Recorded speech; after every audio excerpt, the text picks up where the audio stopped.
Bonjour Anne-Toulouse. Bonjour à Vous tous. êtes journaliste franco-américaine, faites la navette entre la France et les États-Unis. Vous publiez L'art de Trumper ou comment la politique de Donald Trump a contaminé le monde. C'est publié aux éditions du Rocher. Vous diriez à Anne-Toulouse que Trump trompe le monde ?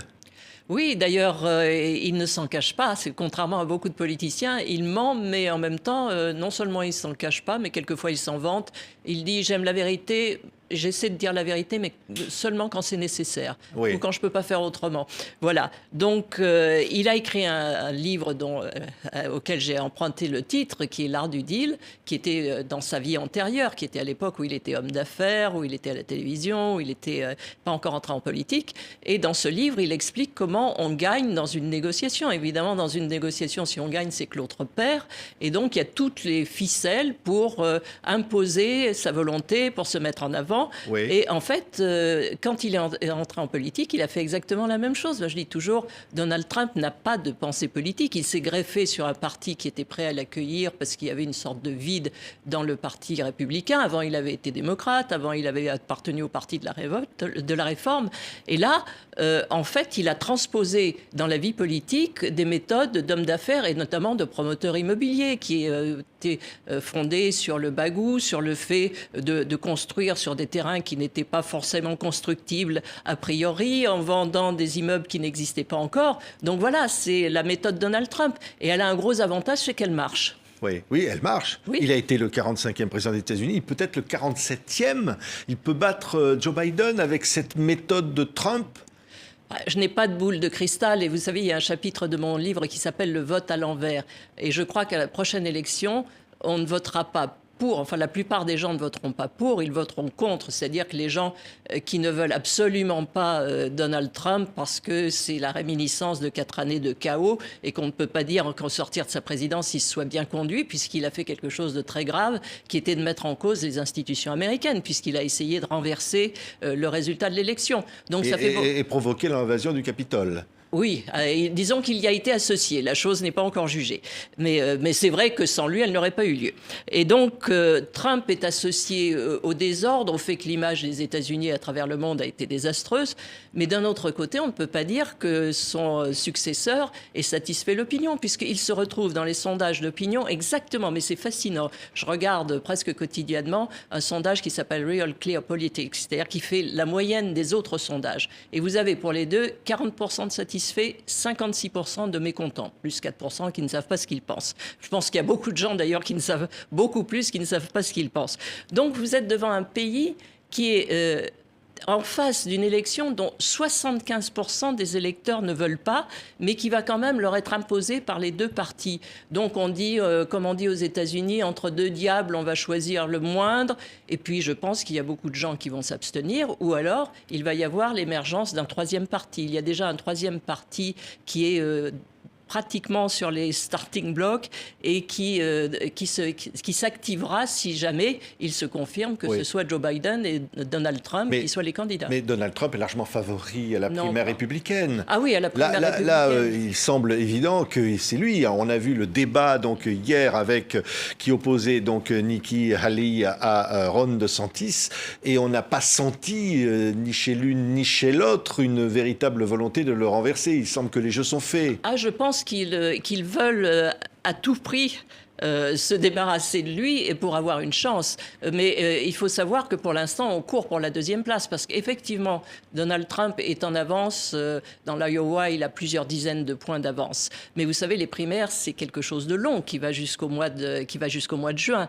Donc, l'espoir des deux qui sont derrière, pratiquement à égalité, mais avec une petite chance supplémentaire pour Nikki Haley, c'est de grignoter petit à petit cette avance en disant non, il y a une alternative à Trump et on sait d'après les sondages, pour ce qu'il valent à ce stade de la campagne, que par exemple Nikki Haley battrait largement Joe Biden, largement, de quelque chose comme entre 5 et 10 plus points. Que Donald Trump.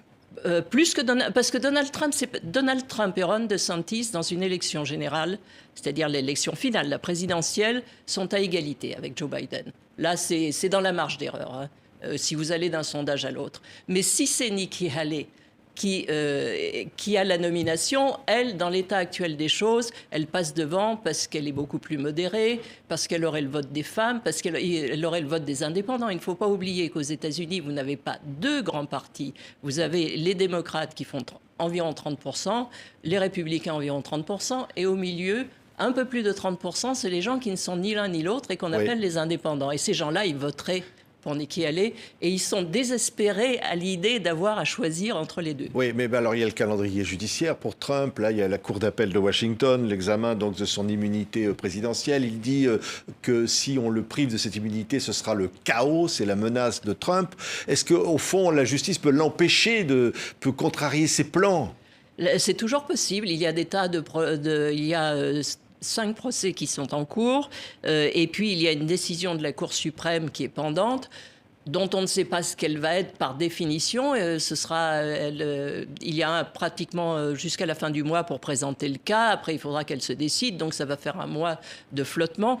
Je ne pense pas, là je m'avance peut-être un peu, que la Cour suprême déclare que Donald Trump est inéligible parce que, je ne sais pas si elle est base juridique et je ne sais pas si elle a envie d'ouvrir une boîte de Pandore. Le problème, c'est que ça n'est pas du tout prévu par la Constitution, tout ce qui se passe. Ce qu'elle peut faire, c'est leur renvoyer le problème aux États, auquel cas il y aurait peut-être des États qui le rendraient inéligible. En tout cas, il s'en sert. Il s'en sert. Évidemment. Il utilise des t-shirts avec sa photo judiciaire. Il se sert de ça. Évidemment qu'il se sert de ça. Que voulez-vous, la méthode Trump, c'est la résilience. C'est je ne me laisse pas abattre par les événements. Et c'est en ça, d'ailleurs, qu'il a inspiré le reste du monde. C'est ça, vous parlez, alors j'ai dit à Toulouse, parce que je parle de ce livre, L'art de Trump, comment la politique de Donald Trump a contaminé le monde. Oui. Alors, si on regarde même ici en France, vous dites Jean-Luc Mélenchon contaminé par Donald Trump. Alors, je ne sais pas s'il a été contaminé par Donald Trump ou si son exemple l'a poussé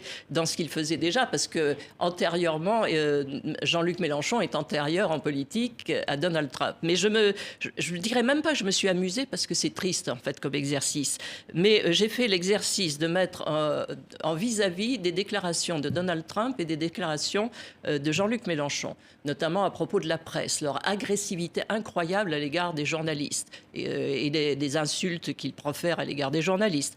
J'ai mis en exergue certaines menaces de Trump et en parallèle des menaces voilées de certains membres de la France insoumise, parce que quand vous vous faites photographier avec le pied sur un ballon qui représente la tête d'un ministre, quand vous dites, vous reprenez un slogan, Louis XVI on l'a décapité, Mélenchon on va le faire aussi. Enfin, ça, c'est du Trumpisme, ça. Oui, parce que c'est la même méthode que Trump, parce que Trump se livre de la même façon à des déclarations outrancières. Et après, quand on lui dit « mais vous vous rendez compte, c'est dangereux, ça peut donner des idées aux gens, ils vont être violents », comme ce qui s'est passé le 6 janvier. Hein. Il dit « moi, j'ai rien fait. Je n'ai rien fait, je leur ai simplement dit « défendez-vous ». Et vous voyez la même attitude. Nous, on n'a rien fait, on leur a simplement dit « défendez vos droits ». Et après, vous voyez les conséquences dans la rue, comme on les a vues à Washington le 6 janvier, et comme on les a vues dans les rues de Paris au moment des Gilets jaunes et au moment de la révolte qui a eu lieu à la fin du mois de juin, début du mois de juillet. Vous voyez, donc c'est de ne pas mesurer les conséquences des actes, et ça arrive partout. Vous voyez, au moment du Brexit, il y a une ministre britannique qui a été... Là, c'est Boris Johnson, qui aussi était... Non, mais je veux dire qu'il était proche de Trump, au fond, dans sa méthode. Oui, il ne s'aime pas beaucoup, mais il a complètement copié la campagne de Trump, tout simplement parce qu'elle avait marché, comme le président brésilien Bolsonaro a copié de A jusqu'à Z la méthode Trump. Là aussi, parce que ça marche. Si vous voulez, c'est la validation de quelque chose qui a des résultats. Oui, c'est la méthode de Trump. Vous dites, c'est crier « il y a le feu » à une salle bondée. C'est un peu ça, la méthode. Hein. Oui, ça, c'est un arrêt d'un juge de la Cour suprême des États-Unis qui a eu beaucoup d'avenir. C'est effectivement, vous tenez des propos outranciers qui vont tomber sur des esprits soit faibles, soit violents, qui vont les mettre à exécution. Et après, vous dites, mais moi, je n'y suis pour rien, je n'ai rien fait. J'ai simplement dit, si vous voyez, par exemple, ce que dit Donald Trump le 6 janvier, c'est « défendez-vous ». Il dit pas allez prendre le Capitole d'assaut. Il dit défendez-vous, vous avez perdu cette élection par des moyens déloyaux, etc. De même qu'on a vu des appels, je ne sais pas, quand on dit aux gens, j'ai vu pendant les émeutes à Paris à la fin du mois de juin, Jean-Luc Mélenchon a mis un certain temps avant de les condamner. Donc vous voyez, vous avez la parole d'un côté qui provoque des actes de l'autre. Oui. Et puis vous avez aussi, alors à un moindre degré, les gens qui n'entrent pas du tout dans ce message de violence, mais qui en fait ont copié dans la méthode Trump ce qui marchait, ce que j'appelle la politique du show. C'est-à-dire qu'il faut en permanence communiquer et que la communication finit par l'emporter sur l'action. Oui, et alors là, vous pensez à un certain nombre de personnalités. Vous citez aussi Sandrine Rousseau, par exemple. Vous citez, elle est trumpiste au fond, quelque part. Elle n'est pas trumpiste dans son message ni dans ses intentions, mais elle l'est quelquefois dans la manière. C'est vrai que quand vous faites une déclaration fracassante, par exemple, quand vous dites à la tribune de l'Assemblée nationale « lâchez nos utérus », c'est certainement plus porteur d'une façon médiatique que de faire un exposé sur la macroéconomie française. Vous voyez, c'est quelque part le spectaculaire qui l'emporte sur la politique de fond. Mais ça, maintenant, on le voit partout. On le voit même dans les rencontres des grands de ce monde qui sont devenus un spectacle. Maintenant, le remaniement qui a eu lieu cette semaine, il y a eu une part de spectacle aussi.